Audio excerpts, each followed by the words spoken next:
Amen. Turn with me to John chapter 16.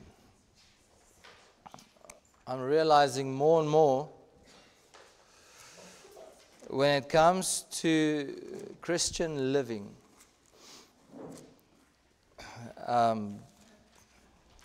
there's a difference today in the way we live versus the way the disciples lived. It's not supposed to be a difference. It's not supposed to be different. It's supposed to be exactly the same.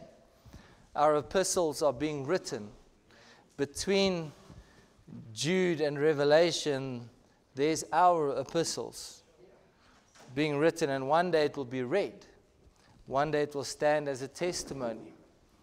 So what we do and how we live and everything we sow now, that is what we're going to reap. Now, you and I don't know what it takes to please God. We can read, but even that, you read over things. There's scriptures in the New Testament that I will just take to New Testament believers, and I've tried this, I've done it. They would turn around and say, I see it, but it was, you got to remember, but, here comes the but. It's all trying to get away. We try to get away with as little as possible. Try to live a godly life on the edge. And the problem with that is if your foot slips, you fall off the edge. And God doesn't want us to live in a spiritually poor life. He came to give life and to give it more abundantly. An oorvloed. Hy is nie 'n God wat vir jou 'n bietjie lewe gee nie. Hy gee vir jou 'n oorvloed. That's His will and purpose. But He knew we couldn't do it ourselves. Now think about this. The sin of man, we inherited from Adam. We inherited sin from Adam. Adam lived in this incredible presence of God. God came walking. The Word came walking, the Bible says, in the cool of the day. So you can imagine the fellowship they had with God, with the Word, with one another, and the fellowship God had with them.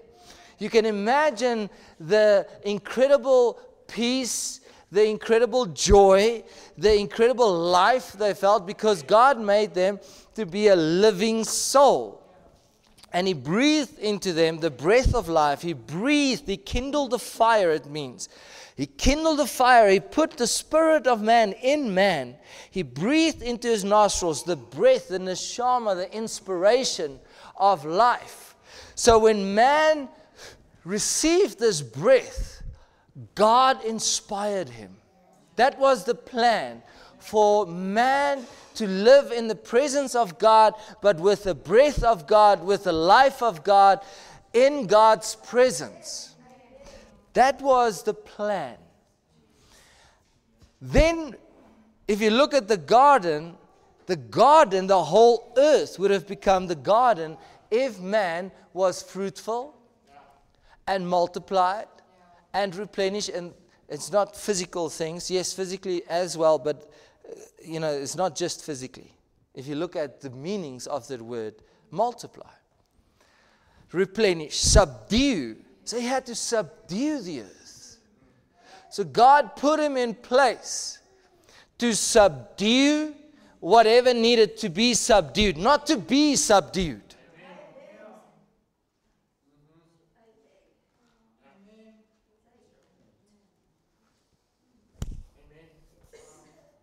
And to have dominion, not to be under the world's domain, but to have the world as its domain, because He was made in the likeness and the image of God.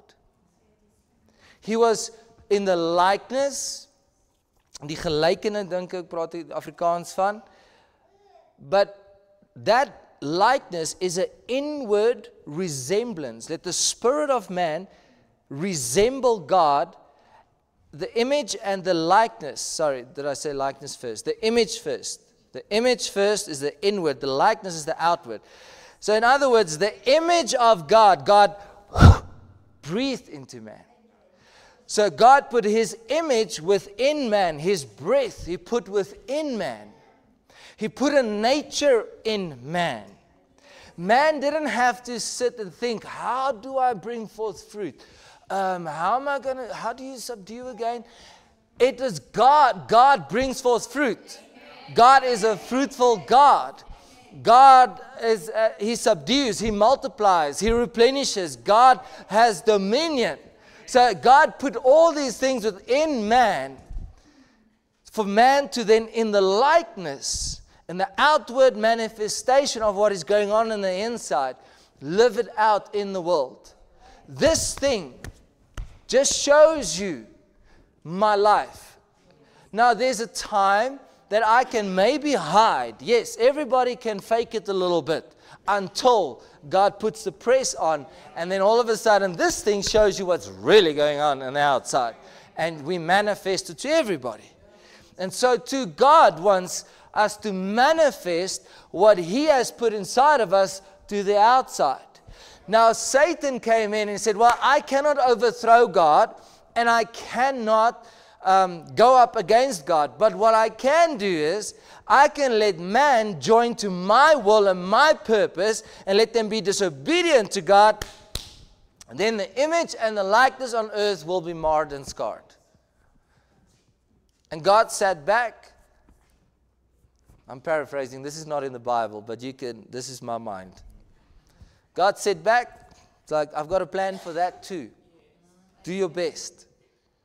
So He did His best. Adam, male and female, went with Satan. They took on his will. They took on his purpose. They took on his desires. They took on his disobedience. They took on his rebellion. And now the seed of Adam, as we are born after the flesh, which is Adam, the Bible says that, so also we are then fleshly. So God says, okay, I'm going to redeem this. And He sends His Son as the one that is going to make the way for man to have a rebirth experience, be introduced back to the Father, to know God again. But He said, you have to have a rebirth because you are born after this carnal, sinful world. So in other words, you are a citizen of this world until you are born from another place. Amen. Jesus said to Nicodemus, He said to him, you must be born again. And I don't know why King James said again, but the actual meaning is from above. You must be born from above. Philippians, 3:20 says, our citizenship, ons burgerskap, is in heaven. In the book of Hebrews, it says, but you have come to Mount Zion. He said, you're just pilgrims passing through here. But the plan and purpose of God still stayed the same. So God said, okay, I'm sending my son. My son, he makes a way. He purchases. Everybody that will believe in Him, He buys back. Anybody that would say, Lord, forgive me, for I have sinned and I have been far from you, and I want to be reconciled to God.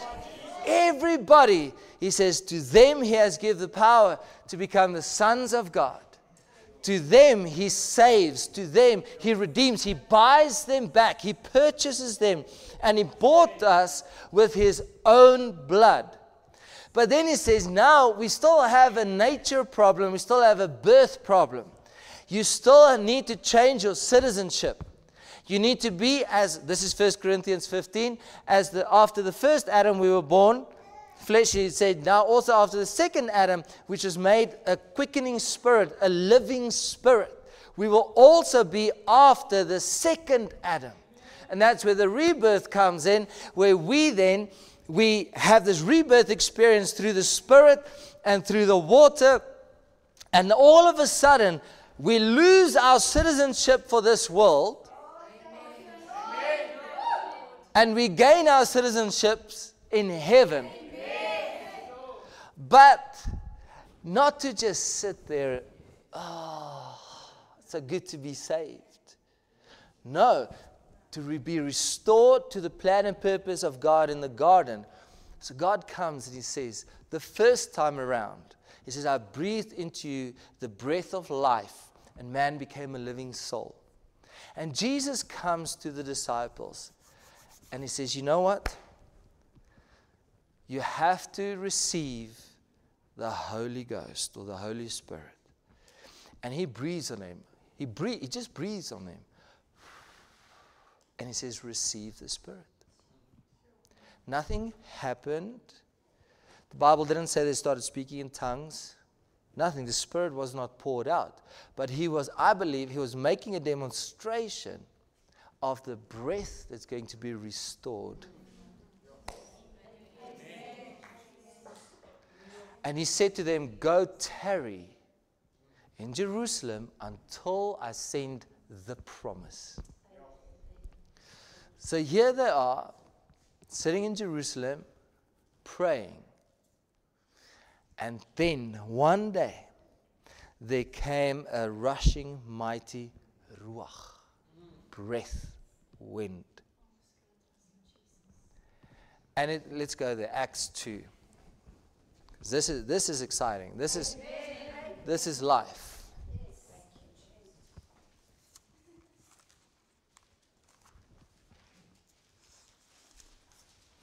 Acts chapter 2. And suddenly, verse 2, there came a sound, a roar, a noise from heaven as of a rushing, it says forceful, mighty wind, and it filled all the house where they were sitting. Now that wind, that word wind, it literally means breath of life. So God comes and He says, I'm going to do again what I did in the garden, and I'm going to send you again the breath of life,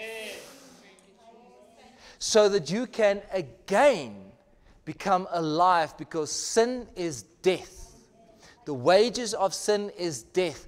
Sin brings death. The sting of death is sin. He says, I'm now removing that sting, so that it will have no more power over you. So receive again the breath of life, so that you can again become alive spiritually, that the eyes of your understanding being enlightened again, that you can see the purpose of God again, that you can walk in the purpose of God again. Your spirit that was asleep because of sin, of even what we inherited, it quieted our spirit. Our spirit could not have a relationship with God. So God says, I'm going to give you a new spirit. He comes and He pours His own nature into man. Now, man can live by a different nature.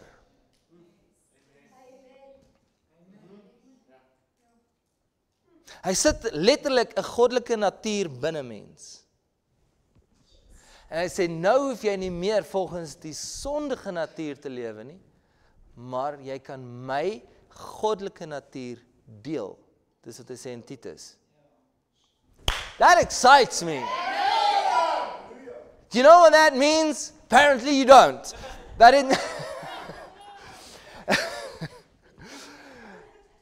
it means that the purpose of the garden is alive and well, and God has provided everything you and I need in order to walk in that purpose, so you can subdue instead of being subdued.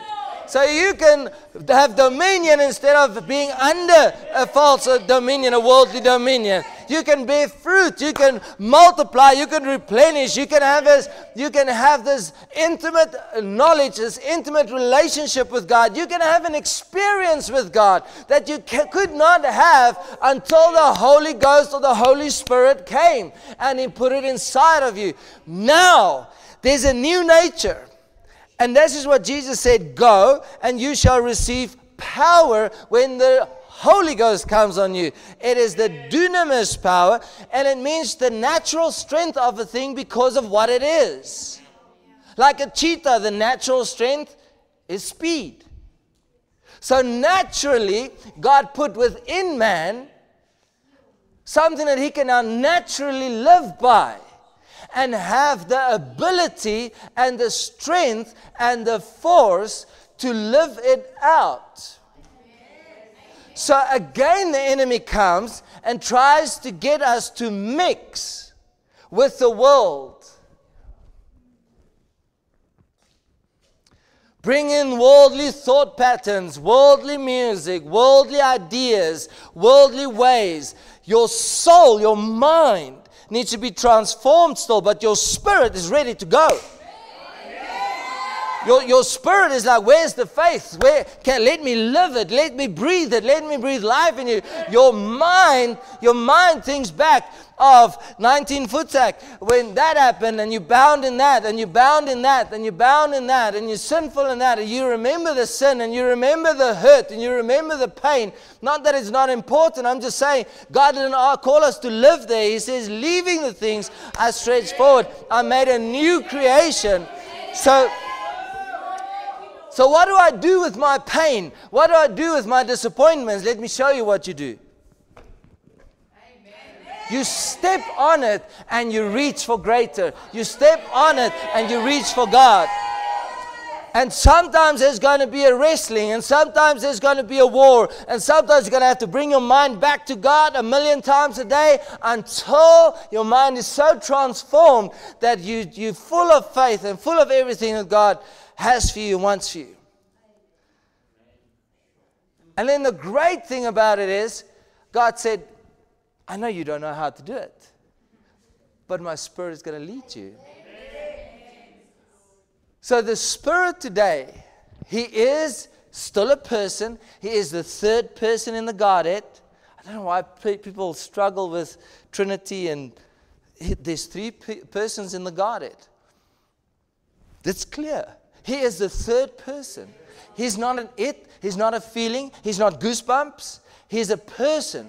And that person wants fellowship with you. That person wants to lead you and guide you into all truth. But that person, the ministry of that person now is to share with you, take from Jesus and come and share with you. Amen. So in other words, God's storehouse, if you can imagine God having a storehouse, here's the Holy Ghost, and He comes and He distributes from God's storehouse to man.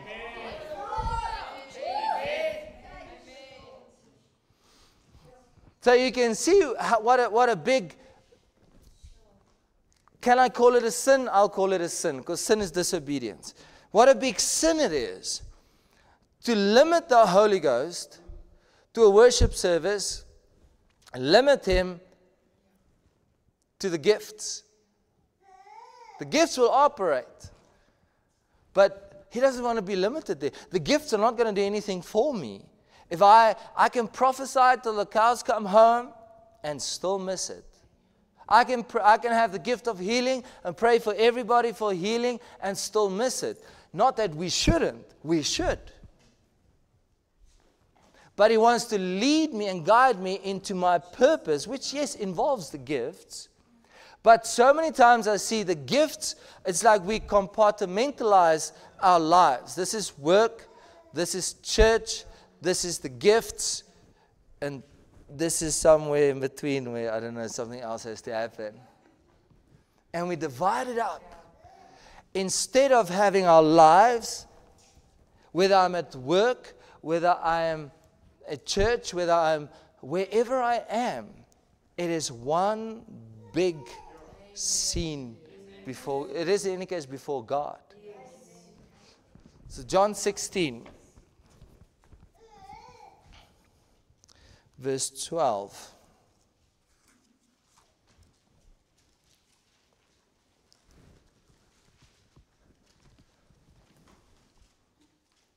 That was just the introduction.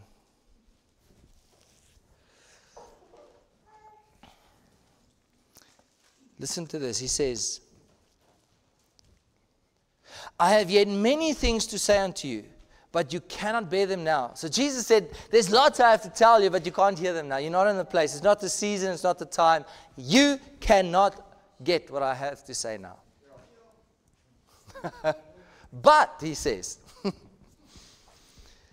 Howbeit when He, a person, He, the Spirit of truth is come, He will guide you. He will show you the way. He will be a guide or a teacher to you. He will lead the way. He will be the leader of the way. In other words, He's not going to stand on a platform and say, hey, turn right, hey, turn left, hey, stop, whoa. He's with you in this way. But I want to ask the question, how aware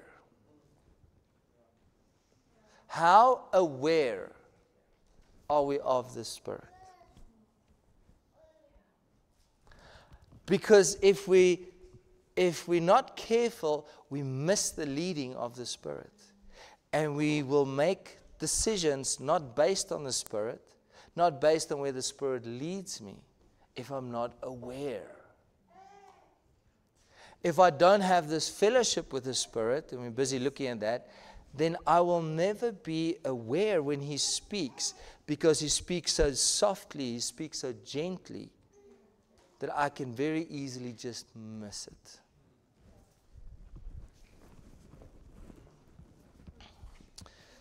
He will guide you into all truth, not some truth, all truth. Like I keep on saying, there's things that the early church, it wasn't a debate. It wasn't a debate. But later on, all these debates came in. And let's take this out. And I'm not very comfortable with that. We can't control that and we don't understand it. So let's push this out. But it's in the Bible, but no. And so we have ripped God's ways apart. And that was never God's plan. But whatsoever He shall hear, let me go back. For He shall not speak of Himself. So the Spirit is a guide. He will guide us into all truth. He shall not speak of Himself, but whosoever he shall hear, but whatsoever He shall hear, that shall He speak. So He's the one that He hears, and He will speak to us. And He will show you, announce to you, declare to you things to come. He shall glorify me. That's how you can distinguish today between a false spirit. One of the ways between a false spirit and the real spirit, because the real Holy Ghost will glorify Jesus. Everything about it will glorify Jesus. For He shall receive of mine, and shall show it unto you. All things that the Father hath are mine. Therefore said I, that He shall take of mine, and shall show it unto you. So Jesus said He'll take of mine, show it to you. But hey, it's actually the Father's. Because what the Father is, what's the Father's is mine. He says, and therefore we give it to the Holy Ghost, and He will give it to you. He will distribute it to you and me.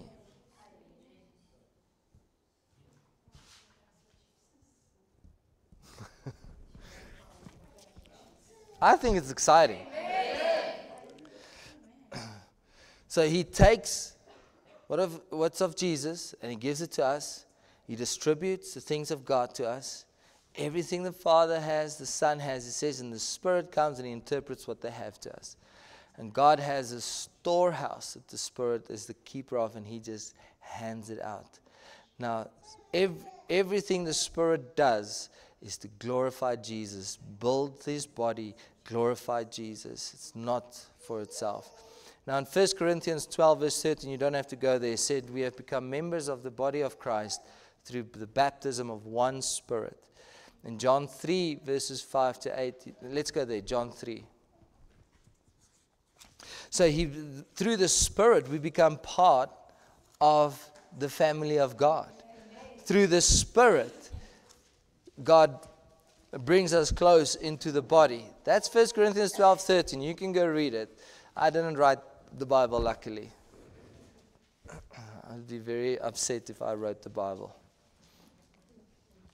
John 3 verse 5. Jesus answered, Very verily I say unto thee, except a man be born of water and of the Spirit, he cannot grow up into the kingdom of God. He cannot enter into the kingdom of God.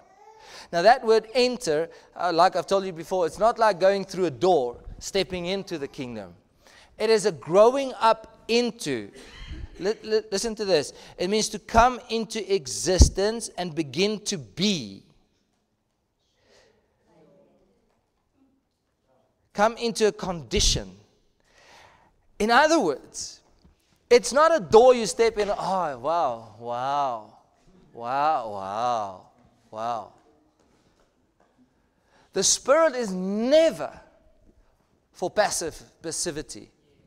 It's always for life and movement. I'm not talking about a works-based salvation. I'm not talking about any of that. It is me changing and becoming. Jesus said the kingdom of God is within you. Okay? Now, that kingdom was, as you born with it, but it was trapped in sin, and Jesus came and He took that kingdom back. But now I need a rebirth. And then He says, you cannot enter into, or in the original, you cannot grow up into this kingdom where everything about you, the way you speak, the way you think, the things you do, the way you walk, becomes kingdom. Kingdom. Kingdom. Kingdom. Kingdom. And that is what the Spirit comes and leads us into, this kingdom living, this kingdom lifestyle, this portrayal of a greater kingdom. You can imagine you from, let's take it, okay, but you from South Africa. Sister Priska, she's from Zimbabwe. You can imagine now, her citizenship is in Zimbabwe. Now she comes to South Africa. Now she becomes a South African, but her citizenship is Zimbabwean. Now she's going to come around other Zimbabweans. And they're going to be like, what is wrong with you? What are you doing? Why are you talking differently? And so, her Zimbabwe being our heavenly Zion, where we come to citizenship in heaven, you can imagine if our speech is still earthly, our thoughts are still earthly, our deeds are still earthly, and God says, hey, there's a greater nature. You're blessed with all spiritual blessings in the high places. You're seated in the heavenlies with Christ. Do not live like this world. Do not think like this world. Do not speak like this world. You say, that is too fanatical. I'm sorry, you're too late. The Bible is written with men and women like that had a transformation and had a change. And they lived kingdom. Peter, he lived kingdom. Paul, he lived kingdom. James, John, Mark, they lived kingdom. So the Spirit wants to lead us into this. That's one of the purposes, to grow up into this kingdom, to portray this kingdom. That which is born of the flesh is flesh, and that which is born of the Spirit is spirit. Marvel not that I said unto you, you must be born from above. Again, from above. The wind bloweth where it listeth, and thou hearest the sound thereof, but you cannot tell whence it cometh and whither it goeth. So is everyone that is born of the Spirit. And that bugged me always, because I'm like, okay, now you're born of the Spirit, now, people can't see you. No, it's a matter of, where does it come from? There's something different about JJ. Where's he from? He doesn't think like we think or speak like we speak, but I see the effect of the blowing. That is being led by the Spirit of God. There's an effect, but it's different. It's like, there's something different about him. Why? Because he's not from here. He lives from a new citizenship. Amen. That's exciting. Amen. And how sad it is that the things about the Holy Spirit is made weird. So many people have gotten hurt through it. And it's not something funny, it's natural. When you come to Christ, it's a natural thing to get, to have. The baptism of the Holy Ghost is not a funny thing. But there's so many doctrines about it that I don't read in the scriptures, and I'm like, it's not that complicated. It's given to us. It's a gift of God. Now, Romans 8 verse 14, we've read it. It says, they that are led by the Spirit are the sons of God, the mature sons of God. So you see there's a growing that needs to take place. There's a growing that God wants to happen. There's a transformation that needs to take place. Romans 8 verses 28 and 29. He says, for He let all things work together for good. All things, all good, all bad, He makes to work together for good. To them that love God, to them who are called according to His purpose. For whom He did foreknow, He also did predestinate to be conformed, om geskep of gevormd te word, into the image of His Son. You see, now there's another image. Now God wants to restore that image, and that's what the Spirit leads us into, to become mature sons, where we look like Jesus, do what He does, walk the way He does, but do His Father's will the way He does. People, these things are not impossible. If it's in the Bible, it's possible. God will not tell you something and then sit there laughing while you're trying to make it and say, well, you just don't know, you can't make it. No, He provides everything for us to make it. So it's being formed, being conformed to the image of His Son. So He's leading us into this, becoming like His Son. Now, can I go a little bit on? So we looked at how to walk in the Spirit. Just something practical. Crucify the flesh. We need to crucify the flesh. Why? Because the flesh fights against the Spirit and the Spirit against the flesh. And as long as the flesh is alive and well, and you don't feel like fighting him or her, and you don't feel like standing up against it, then you just have to include the sisters too. They're not perfect yet. Like the one guy said, Sean, he said he always thought that you have to be perfect to get the Holy Ghost, before you get the Holy Ghost. That's what he thought. He says, in the pastor is standing and says, who wants to receive the Holy Ghost? So he's standing in the row, in the line, and his wife is standing next to him, and he's still standing there and thinking, I'm not holy enough to receive the baptism of the Holy Spirit. He says, next moment his wife gets her baptism of the Holy Spirit. She starts speaking in tongues. He says, I know her. She's not holy. He says, she's not holy enough. So that, he said, that confused him because she started speaking in tongues. He's like, rare. In any case, that was funny. But that is a doctrine today, and the Holy Ghost is there to make you holy. You cannot be holy without the Holy Spirit. So, crucify the flesh. You have to in order to crucify the flesh, you have to present yourself. Bring yourself. You have to understand the foundational truths of Christian life. That by grace, through faith, by grace. And live in that righteousness. Present yourself to God. You've got to be available. Live with open hands. Don't hold on to things. Surrender. Let go of control. Let the Spirit lead. Let the Spirit control. Let the Spirit empower.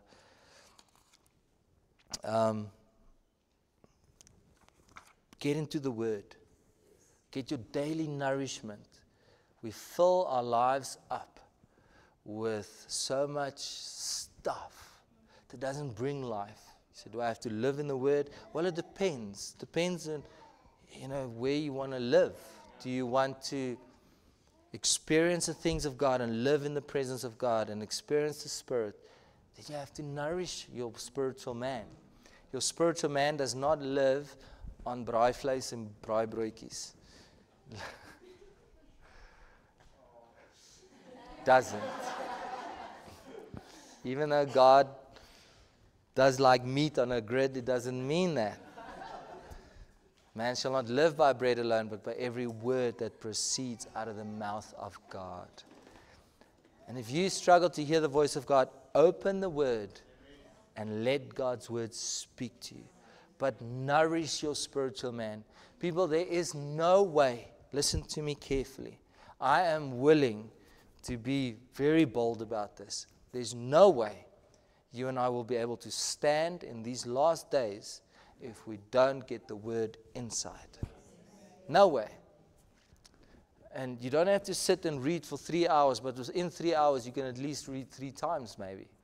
You know, we always think I have to sit down. Smith Wigglesworth had a thing. He said he hardly prays for 30 minutes, but he prays every 30 minutes. You know, so it's a constant. And that helps. Some people don't have, you know, necessarily the attention span all the time to sit down for 3 hours and read. But read often. Read often. Get it inside of you. And then meditate on the word.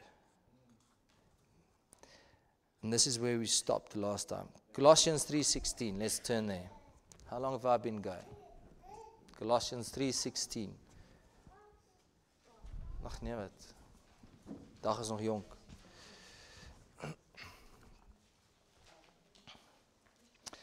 Colossians. If you struggle to find it, you should probably be reading more Bible.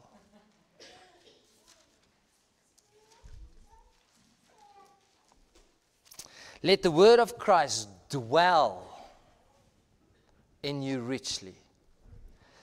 So you got to get the word to dwell in you richly. It's got to find a place where it can settle and bring forth life. Let the word of Christ dwell in you richly in all wisdom, teaching and admonishing one another in psalms and hymns and spiritual songs, singing with grace in your hearts to the Lord. Look at that picture of worship. John 15, verse 7.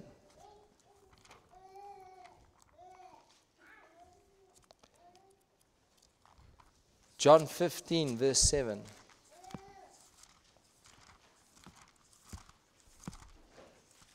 Come on, John.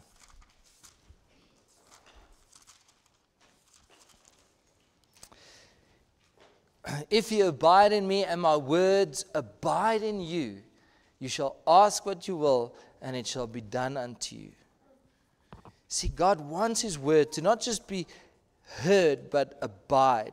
Psalm 119, verse 148. There's so many scriptures on this in Psalms, but you can go look it up. Give you a little bit of, if you don't know what to study, go study that. 148. Mine eyes prevent the night watches, that I might meditate in thy word. There's so much about this. Now, to walk in the Spirit and the word agrees. The Spirit and the word never contradicts. But the Spirit wants to light on word. When the Spirit, if you look at the scriptures, many times, just look at Acts, is fire. Now, if you look at the tabernacle of Moses, how many times there was a form, a shape, like the altar, and the fire fell? Candlestick, and the fire came. Golden altar of incense, and the fire came. Golden candlestick, and the fire came on the oil. So too, that's the word. The word is the structure, the form. It is there, but the Spirit makes it alive. Now, if the Spirit wants to fall and there's nothing to fall on, what must it fall on? It's looking, where can I rest? Where can I fall? What can I ignite? What can I light up? So get into the Word, nourish yourself, meditate on the Word. It is the Word. When you can take one scripture, you can take one verse, just one verse, and meditating on that verse, on a particular subject or topic, and it can shift your mind. It can realign your way of thinking and my way of thinking. Are you with me? If you don't believe me, try it. Ephesians 6 verse 17, he says the sword of the Spirit. Take the sword of the Spirit. It is for warfare. And we are in a day where we are experiencing spiritual warfare. There's a flood of evil that came on this earth, that I believe is on this earth. I feel, I experienced that the first wave of the tsunami has hit. But it's a very gentle one compared to what's coming maybe, but it has hit. Now, how do you have a sword to fight with? It's a sword of the Spirit, if you don't, which is the Word of God, if you don't put the Word of God in you. So put the Word of God in you, and then allow the Spirit of God to draw that sword and start cutting away what needs to be cut away.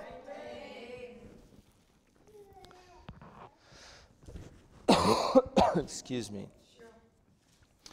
Man, there's so many scriptures. Isaiah 30 verse 21, he said, you'll hear a voice behind you that will keep you in the way. Let's read it. Let's read it. I like that one. I like all of them. Just saying.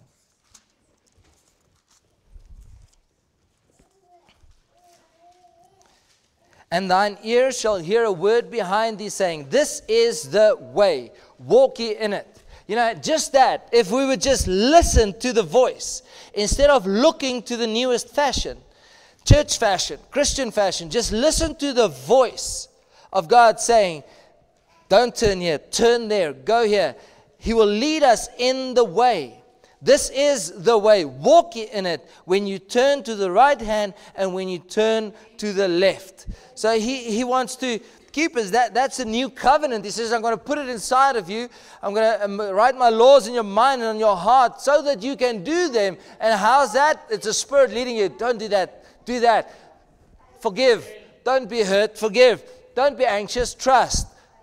And so he leads us and guides us. Don't do that. That is not pleasing to God. That is pleasing to God. That is pleasing. That's not pleasing. Don't do that. All we have to do is we just have to align our hearts and our ears to the voice of the Spirit. Another point, the 8th point, is learn to recognize the voice of the Spirit. That comes with training.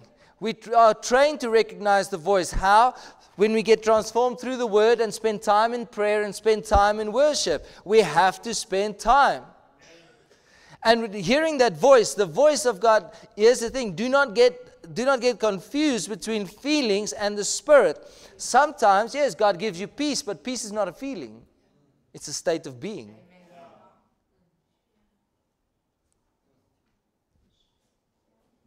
Feel you peaceful, JJ? It is a state of being. Peace is tranquility. It's something that is just settled. And you know. Emotions changes like the wind. Now there's times the Spirit of God will take you 180 degrees opposite to your emotions. What you are comfortable with. What you want to do. What you think you should be doing. What your flesh says, yeah, this feels good. I'm comfortable with this. The Spirit says, no. Like our African brothers and sisters says, let's go deeper. Hey, Sister Priska. So he leads us here. We need to learn to recognize his voice. You know, when you feel anxious, he'll lead you to trust. When, like I said, when you are hurt, he'll lead you to forgive. He'll teach you how to endure. If there's chaos around you and things are happening and you don't have clarity and calmness and purpose, he leads you into clarity, calmness, and purpose. And the fruit of it, for God has not given us a spirit of fear or timidity and fearfulness, but of a sound mind and power and love. That's what the Spirit comes and ministers to us and administers to us. So you can immediately know when you're not walking in the Spirit is, do you have fear or do you have love, a sound mind, and power? Is julle okay? Is julle skaam vandag? Huh?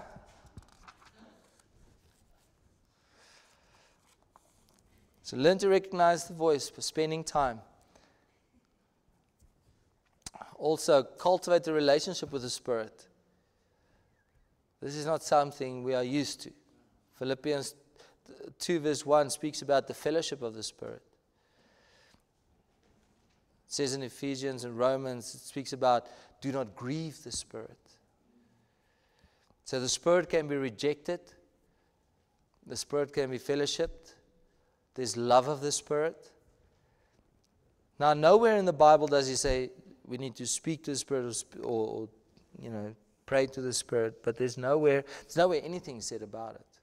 But that doesn't mean I don't build a union with Him, being led by Him. Romans 8:28, for instance. For the Spirit itself maketh intercession for us with groanings which cannot be uttered. For He knows our infirmities. So now the Spirit comes, and a heart that is in union with the Spirit and fellowship with the Spirit, He will lead you into the prayer. He'll pray through you. Whether it's groanings, whether it's intercession, whether it's tongues, whether it's English or Afrikaans or Ndebele or whatever it is. That is a heart. The moment you get stuck in a form, it's not the Spirit. Yes. It's not the Spirit. The moment you say, well, this kind of prayer is powerful, so I need to pray like this always, it's not the Spirit. You'll then sometimes have the Spirit, because sometimes that will be what the Spirit wants you to have and to pray. But the Spirit is so close, He wants to pray through you. I love it. One preacher said once, I heard him say, the Spirit has a prayer meeting inside of you. And it echoes through your mouth. And that's so true. That is so true. John 4:24, he says, but worship in spirit and truth. Worshipping in spirit and truth. Worship is it's not a song, it's a state of the heart. So He wants us to worship in spirit and worship in truth. And that's why we have to dethrone ourselves. We have to dethrone the fool. We have to dethrone the old man. And the Spirit then draws us near. When we worship with a humble heart and not just with the lips. Okay, now, go to Galatians 5.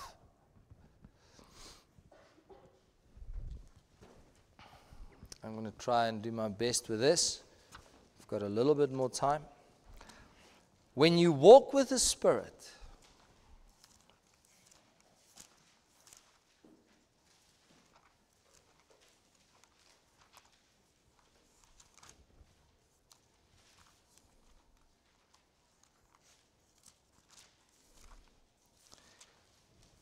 He starts sharing His characteristics with you.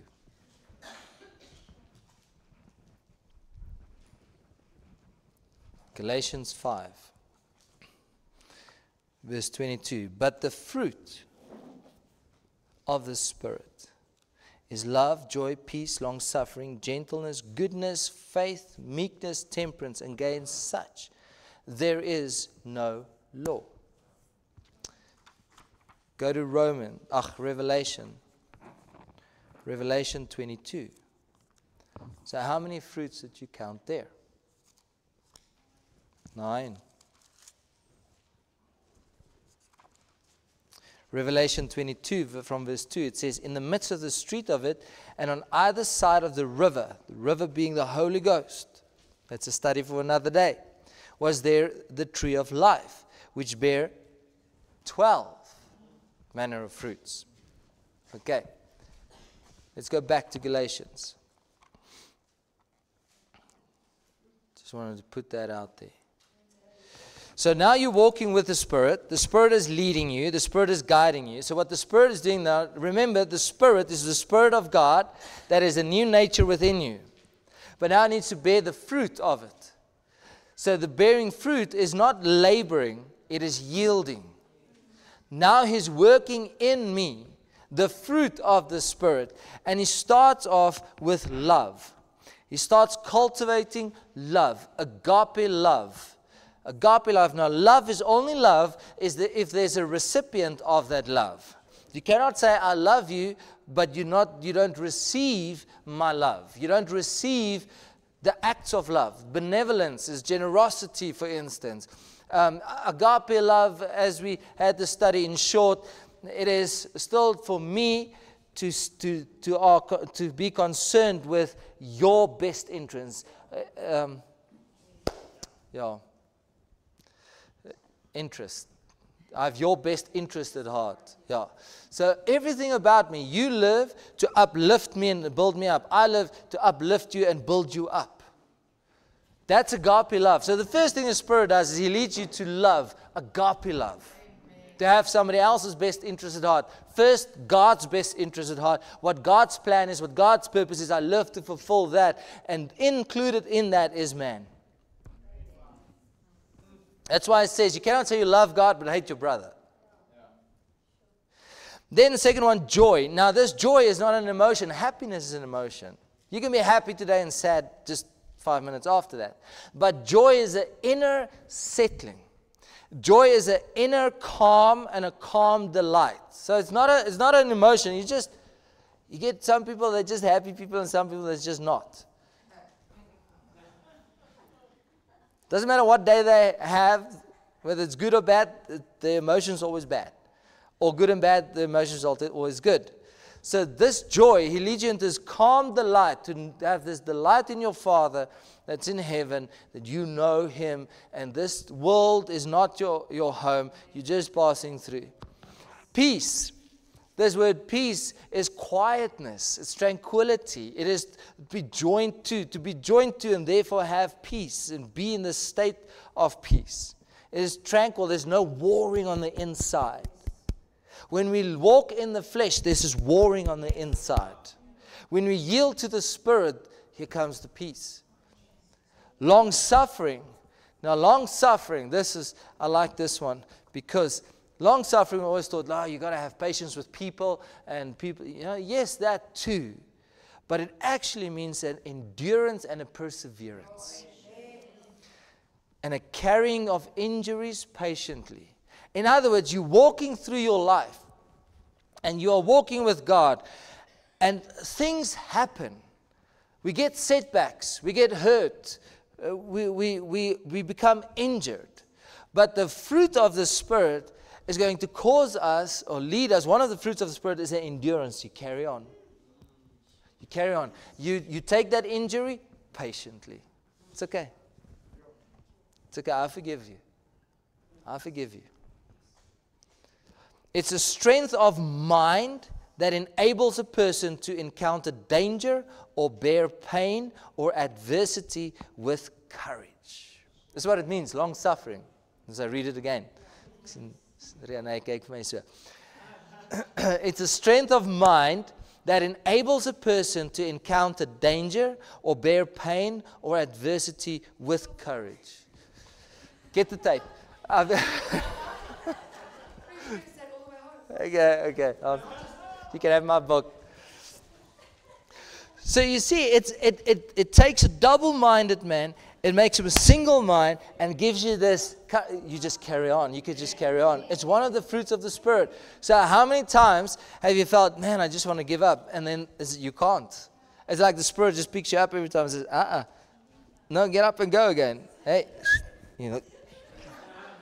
carry on. It's one of the fruits of the Spirit is to be able to carry on, that the Spirit works in you. So if you're going to walk in the Spirit will never let you quit on God. I mean, even Jesus, it says in Hebrews 9:14, He offered Himself by the eternal Spirit. Gentleness, kindness, that's moral goodness. It means it does not threaten health or life. It's showing kindness by being useful. It's doing righteous deeds. So that's a gentleness, not having a harsh spirit and a harsh tongue and and snap here and snap there, but to be useful and kind and lifting people up. That's one of the fruits of the Spirit. Goodness is uprightness. That means to be producing good. It's the power and strength of moral excellence. To have moral lives. It's joyful, being joyful and honorable and upright. So you see, the Spirit leads you into this goodness. He works it in you. As you go through your day, there's an opportunity for you to be not upright. And the Spirit prompts you, says, no. Come this way. This is what you should do. And then you do it. And if you do that enough times, it becomes part of you. The first couple of times He leads you, and then you start doing it. He'll still lead you. The moment you step away from being upright, He says, hey, waar gaan jy? You say, oh yeah. He'll lead you. And God, He'll keep you in the way. But He works it in you by you walking. It's not a passive thing where you sit in your lazy boy and like, wow, I feel today good. I'm a goodness, fruit of the Spirit, goodness has worked in me. No, it's an everyday circumstance. The Spirit says, no, yes, don't, do. Faith, moral conviction of truth, being persuaded of the truth. Trusting God, yielding to His will. He leads you into faith. Whenever it's stormy and you want to sink and you want to be like Peter that walked on the water and then he didn't, He leads you to have faith. Put your faith and trust in God. But you don't know the day that I had. Put your faith and trust in God. But what do you know? I'm in the way with you, dummy. Oh, that's how He speaks to me. Meekness. Now, meekness comes also from humility before God. But meekness is being grounded. Modesty, have a mild spirit. It is being kind to man. It's down to earth. It's not arrogant and haughty and looking down at people. Temperance is self-control. Spirit will lead you to self-control, that you can rule over the flesh. One who masters his desires and passions. So whenever you have a passion and desire that's outside the will of God, the Spirit says, no. Come back. Come back. He restrains. It also means a restraining. So He leads you into restraining. I'm going to quit here. But then the three more. Actually, if you go to the Song of Solomon, we'll do it next time. If you go to the book of Song of Solomon, remember in the book of Revelation it spoke of 12 fruits. In Galatians, there's 9. Now, if you take in the book of Song of Solomon, and you take the fruit that's mentioned there, starting with pomegranates, and you put Galatians next to it, pomegranates, love. But if you look at what a pomegranate represents and resembles in the Bible, it is love. And so you can, faith and frankincense, for instance, it fits perfectly. But there's 3 more in the Song of Solomon. There's figs. And figs, we'll study this a bit later. Figs speaks of sincerity, just being real and sincere. Then there's the vine with its tender grapes.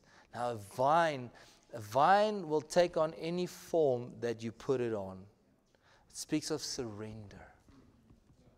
So you've got sincerity, you've got surrender, and then the last one, he speaks about his garden of nuts. It speaks of sharing.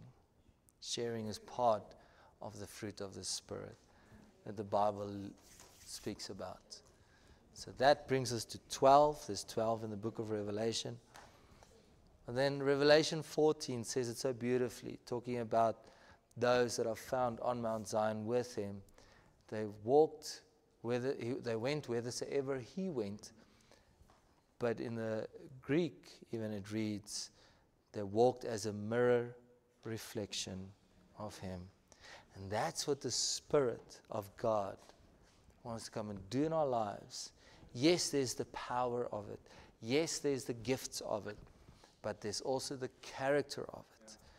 And when he comes and he shares, when we walk with him, he shares his character. He shares his nature, rather. Shares his nature. And I'm building character. He's got a nature. Character you can build. That's why I say God doesn't have a character, because character you develop. Nature you don't. God is. He just is. But I have a character that needs to develop, to become like Jesus, to become like the Father. And he shares it. And through that, there's going to be gifts. There's going to be power. There's going to be all of these things. But if we would just walk in the Spirit, live our lives in the Spirit.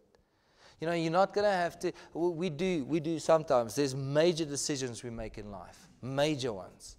And we fast about it and we pray about it and we set time aside to see God's face. Absolutely right, yes. But I cannot every single time I have to make a decision, fast and pray about it. Ek gaan so maar wees. Wat lag julle? But if I live in the Spirit, if I live in the Spirit is going to lead me. Yes. No. And then I'm also going to be able to differentiate that that's my fear says no. But the Spirit of God said, go. Do this. Do that. Do that. It is one of the most exciting things to think that God will put His nature within you, and then He leads you by that nature, and He equips you by that nature. After my salvation experience, the greatest experience I had was the baptism of the Holy Ghost. And it was so. I'm going to share it. I'll be quick. I got saved, and my life changed. I felt so free. And then I started hearing about these people speaking in tongues, and I don't know what that is, and we never grew up with it. And then I went to my mentor at that stage, who led me to Christ, and I said to him, I also want to know about this speaking in tongues. I read the baptism of the Holy Ghost, and, can I have it? Is it for me? He says, yeah, absolutely. And I thought, man, I'm so ready for this. And he prayed, and he prayed, and he prayed, and he prayed, and he prayed, and he prayed, and he prayed some more. Nothing happened. I was like, wow, so disappointed. And he finally, I think he was as frustrated as what I was. And I won't advise this ever. I will never do this, but he did this to me. And he said to me, okay, pray after me. And I thought, there you go. Now I'm never going to have it. If I have to pray what you're praying, then I don't have tongues. I've got your tongues. He said, just pray after me. I'm listening there. What is he saying? And I'm starting, and I keep on getting this one word. And I'm like, Berladish, Berladish, Berladish. I'll never forget it. I still have it. And he stopped. He said, you've got it. I said, what do I have? I have what you have. He said, no, listen, you start. And I start. Berladish, Berladish. That's all I had. I could feel something happen, but I wasn't sure because there's so many things happening. And then I heard, nee wat, hy het sy eie taal, ek het my eie taal. I've got my own. So I was fine, I was happy. And I got on my bicycle. Hy rooi gevaar vir my. And I was sitting on my bike. Berladish, Berladish, Berladish. 4 weeks. And I had that one thing, literally all. Then I would pray for people for baptism of the Holy Ghost. And there they go. And I'm still Berladish, Berladish. But I'm telling you, what it did create in me was, I just wanted it so bad. I wanted the freedom of God's Spirit. And then we went to the cell group, and there's this much older lady there, and she's like, oh, my tongues doesn't want to flow. All your tongues flow. She says, sing in tongues. I'm like, now I'm lost. Sing in tongues. She says, yeah, just sing in tongues. I said, how? She says, just sing. What do you mean? She's very bored. She says, just sing. I'm like, how? Just sing. Open your mouth. Sing. I'm like, ja, met een woord. Baie kort liedjie wees daai. But the gift started operating, and I could hear God's voice. The Bible became alive to me, and I would just want more of God. And the Spirit would lead me in it. And then the Spirit will finally, one day, it was my birthday, and I said to the Lord, please, I know this is silly to have birthday gift from you, but may I please just have an expansion of my tongues? And I got on my bike, and I'll never forget it, in Silverstraat. And I was getting on my bike like every morning going to work, and I started speaking in my one word like I always did, except this time I realized, hey, now I've got sentences. And God honored that. Okay, but that's a tongue side. But then came the worship through tongues, and the spiritual songs, and the leading of hearing that voice. The first time I realized I heard that voice, I sat in a very small room and I had a terrible day.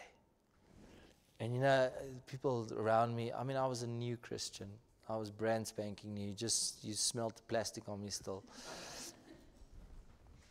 And it was just a horrible day.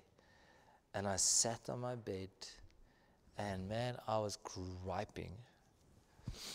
And the Spirit of God spoke to me so clearly. I don't know what affected me more, the fact that I heard Him or the fact that I was wrong. I was repenting and crying out because I was wrong, but then I was just crying because I heard His voice, and it was so wonderful to hear His voice. You know, then life happens. And so stupid we can be. We start building walls. And we start cutting ourselves off because, hey, I don't want you to hurt me, so build a wall. But what we don't realize is this wall that I built towards you doesn't stay between you and me. It stays between me and everything and everybody and God. And then that voice goes quiet because you're shutting Him out. And then you get disappointed in church. Oh my goodness. That's the worst. Church, nothing as painful as church pain. Where you come and let your walls down and somebody just, their flesh just got the better of them and it's like, ah. God made provision for that too. Yeah. And then you got to work to get those walls down again and say, but God's Spirit, He doesn't want to talk to me through a wall. He wants me to walk with Him in this relationship. You know, what a wonderful, wonderful privilege to hear His voice speak to me, speak to you. And then being able to step into that with confidence, knowing my Father's got this.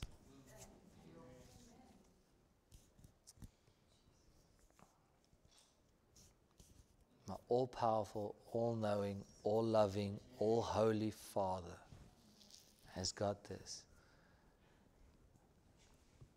But He's living in me. When He baptized me with the Spirit, He put a part of Himself in me and in you. So, if you look at creation, we of all people should dominate, godly dominate. I'm not talking about filthy Jezebel domination. I'm talking about stepping in. There's a sick one. Minister, reach that one. There's one that's lost. There's one that's oppressed. There's one that's possessed. And reaching out. Stepping in. Why? Because this is what I've got. The same Spirit that was given to Jesus when He started His ministry. Not a different one. The same one. That blows my mind. You know, even saying it, it's like the same Spirit. Jesus was baptized with the Holy Ghost and power.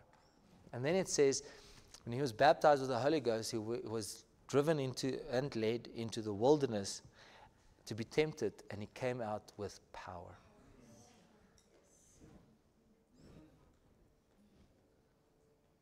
And what did He use to fight Satan? The Word. Can't get away from it. But I want to encourage you to, just through your day, just stop every now and again and just listen. Just listen. You know, the Spirit speaks in any case, but if you're struggling to be tuned in, I say tuned in, if you're struggling to be tuned in to God's voice, because, you know, we fill up our days, then just every now and again, just stop. Quiet your emotions. Quiet everything. Don't empty your mind. Please don't. Just speak to the Lord. when we did our second survival camp in the Mababe area, they dropped us off in the middle of the night, and me and another guy, and said, you can't run. There's lions and leopards in the vicinity, and elephants, of course. It's in Botswana, Mababe. So be careful. Okay, so what we did is there went a truck. Now we were walking. And every now and again, you just go sit and you listen. That's all you did. And here comes the elephant. And we're sitting. But we would probably not have realized it was there if we just kept on walking, because your feet makes a noise. Every now and again, just go sit. Listen. Just every now and again, just take a moment. Lord, I love you. I want to do your will. Just get your mind back to him. Otherwise, we go through life and it's just busy, and it's one of the biggest weapons of the enemy. Busy. But I'm not sinning. Well, you're not doing anything in God's will neither. And my Bible calls it a sin of omission. So we're still sinning. So he comes with these tactics that look so friendly. And then we get to the end of our day, and it's like, what have I done? Where have I been? What am I feeling? Why am I feeling like this? But if I would have had the victory and walked in the victory of the Spirit through the day, you'll feel the jab, you'll get over it and overcome it and walk on and live victorious every moment of every day. Amen.